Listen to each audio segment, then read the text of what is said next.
Hey guys, and welcome back to One Candle Society for another One Candle Paranormal Case File. Here with your hosts, Vic Whateley and Marcus D. And throw on your Spurs and cowboy hats because we're heading down to Texas for the Aurora UFO Incident.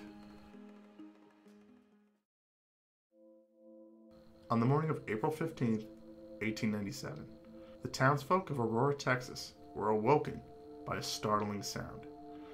A long, cigar-shaped craft had struck the windmill of local judge J.S. Proctor, crashing not too far away. When the people of the town went to investigate the crash, they found the pilot, who they described to be not of this world, dead.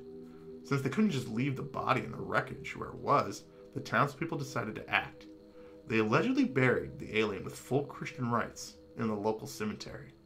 Since the wreckage was so large, they had to split it up, burying some of the pieces with the body and disposing the rest in a well on the judge's property. To this day, visitors can still see a plaque in the cemetery commemorating this peculiar incident in Aurora, Texas. So okay guys, the Aurora, Texas incident is one of the coolest UFO stories because it happened so early in American history. And this isn't an isolated incident of people reported seeing this craft. No, there's a whole pattern, a full rash of sightings of these sort of things all across the United States. As early as a year earlier than this, people have been just spotting these silver cigar-shaped objects floating around with no one really knowing what they were. It was pretty big in the media at the time because everyone was wondering what the heck were these things. And remember, this is before the Wright Brothers' invention of the airplane. Now, don't get us wrong. We know that since about the 1850s, there were dirigibles and airships being constructed around the world. But again, the first of those types of things were built in Europe. They weren't here in America. I mean, let alone in Texas. Yeah, there were metal-clad airships at the time, but they were pretty rare.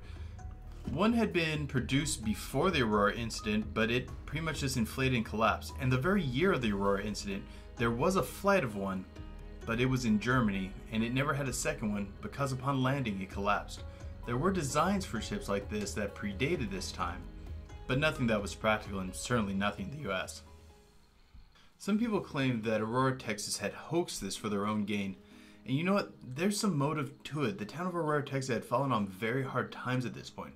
There were boll weevils ravaging their crops, there was a really bad fire, there was an outbreak of spotted fever, and you know, there was a railroad that was supposed to go through the town to really revitalize it, and it was rerouted around the town.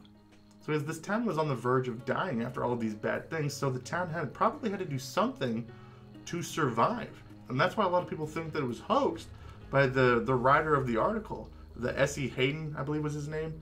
You know, because one of the biggest critiques of him was he didn't do any follow-up after this. The particular writer who wrote this, and you would think, being an investigative journalist that he was, you would see some of that. But not. And if you guys think about it today, a lot of people go to Aurora, Texas just to see this. So almost 17 years later, it's still working. Before you guys call bunk on this whole thing, remember, there's a few more things we have to cover. First, all this only establishes motive and nothing else. Beyond that, this was a crash and there was a lot of fallout from it. One of the things to be noted is people who've returned to the crash site, the judge's garden, have noticed the area around the crash site. Well, it's verdant and green and there's grass growing. Not super thick, but it's around. But the area where the garden used to be, where the UFO supposedly crashed, is only sparse vegetation and looks predominantly dead. And there's other evidence that something may actually have been tossed down in that well. In about 1935, the new owner, Mr. Brawley Oates, decides that he's going to clean out the well and use it as a water source. Well, the problem was, after he started doing this, his hands began swelling up and almost looked bulbous, or like there were tumors that were growing on it, and they looked awful. And he developed this horrible case of arthritis, leading many people to believe that something had contaminated the water down in there. And about 40 years later, I think when they were examining the well again too, people actually tested the water to see what was down there, and they did find trace amounts of aluminum in the water supply, which is a description that they gave to the ship when it had crashed that day. And another reason why we just don't think that this was some kind of an airship, two for me. One, they found a body when they went to the crash site, and even though they said it was badly disfigured, everybody said that it did not look human. It looked out of this world. And secondly, think how expensive these airships were. Don't you think somebody would probably report that it was missing, broke? Somebody's going to get pissed thinking about this. And also, somebody's probably going to report the person missing if it was human. Beyond that, an interesting side note. Pieces of paper were found in the crash, bearing strange hieroglyphics, very reminiscent to the description of the hieroglyphics found in Roswell.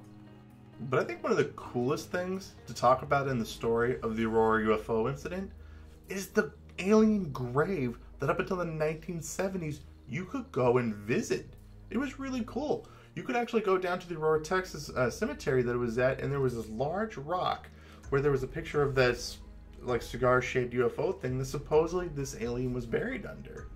And in the 1970s, there was this pretty big investigation by a guy named Bill, I think his name was Case, maybe Casey. I don't know if I'm pronouncing that right. He was a writer and he was involved with the Mutual UFO Network. It was pretty cool. So he chooses to investigate the Aurora incident, and he goes down to look at the grave. And when you found the grave marker, when he asked to exhume the grave that was supposedly under it, of course the cemetery is going to say no, which we can't blame them because most cemeteries are probably not okay with you digging up their graves. Let's be honest. But the weird thing was, when he comes back shortly after asking this, the grave marker was missing. And whenever before it came out, he did some readings down there. He thought that he had picked up some evidence that there was some metallic objects down there. But when he came back, the grave marker's missing. He was no longer picking up these metallic objects underground. It's pretty odd. Beyond that, there were signs that the ground had been tampered with some sort of drilling device. And it was of his belief that someone had drilled down there, removed whatever the metal was, and whisked it off in the night. When asked who he thought did it, he said, probably the government. Because let's be honest, I mean, if the U.S. government found out that there was an alien body buried somewhere down in Texas, chances are they're probably going to remove it. Because we all know in most stories involving UFOs or aliens or anything, the government is surely behind in order to clear out the evidence. As far as our thoughts on this, I guess for me, I'm convinced there was probably some kind of crash that happened in Aurora. I think enough of the evidence states that something probably occurred down there.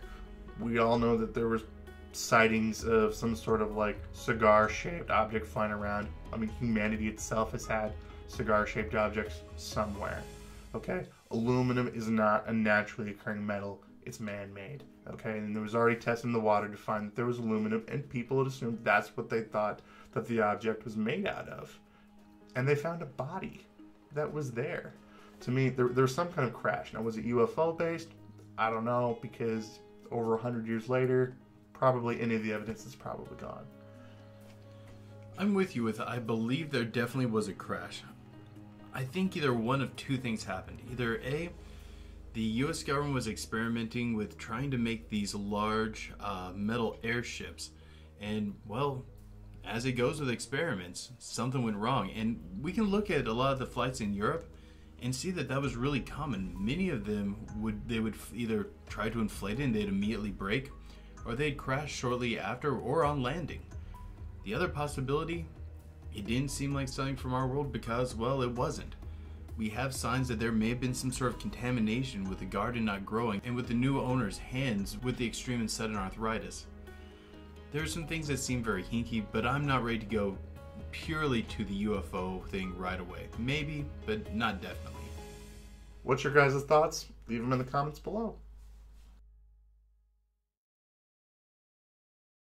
Hey guys, thank you for tuning into our brand new video. We love having you fans around and we'd love to hear from you. So leave any comments right below here. As promised, guys, we were going to bring you guys more UFO content here on our channel in Season 3. And here you guys go. The best part is this was fan selected.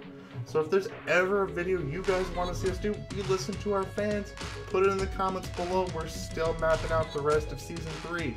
And if you guys really like this video, don't forget to hit that like button, share, and of course subscribe to the channel for more videos. The most important thing to me and Vic, keep believing. Because we'll keep listening.